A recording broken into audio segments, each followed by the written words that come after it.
With an intimate and lush approach, the film Iraq in Fragments is a collage of portraits that begin with the fast-moving long shot panning from right to left throughout the film.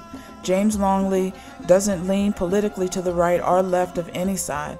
Longley simply gave an impressionistic and artistic point of view of the traumatic and heartfelt suffering of life in Iraq. James Longley took his viewers on a thought-provoking, emotional, and educational point of view.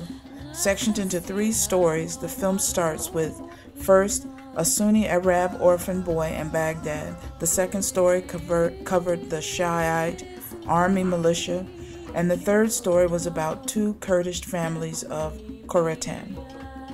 The children in the film become so profoundly subject that their stories and images add depth to this film. The cinematography was the realistic. Colors and shadows are at some point so dark, I wonder, though, if Longley perhaps used the cinema verite technique to increase the film's composition. The B-roll footage appearing in the opening shots were just phenomenal. As stated in Brian Arnold's book, a story reveals something about the nature of being human. It offers a point of empathy for the audience, and it entertains. Longley has hit the nail on the head here. According to Patricia Thompson's article in the Sundance 2006 Frozen Moments, Longley used a Panasonic AGDVX 100. There were numerous handheld close-ups. You see this as Longley constantly focuses on the first character's eyes that were filled with curiosity, hurt, tears, but also an enormous amount of strength. Using a varied array of wide-angle shots, Longley captured the intimate expressions of the Iraqi people. In the second story, Longley was quoted by Thompson regarding this scene where he is driving with the Mahdi army militia on a raid to Najaf, where a suspected alcohol merchant is beaten. Longley is right there in the Jeep as they speed away, packed between armed militants whose faces are hidden behind scarves.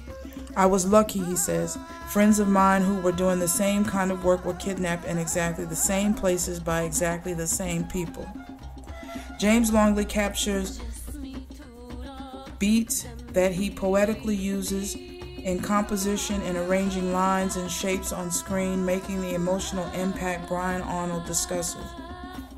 With an array of vertical, horizontal, and diagonal lines, Longley shows the character's strength, power, peace, and instability with such a force you are almost feeling that you're suffering along with these people.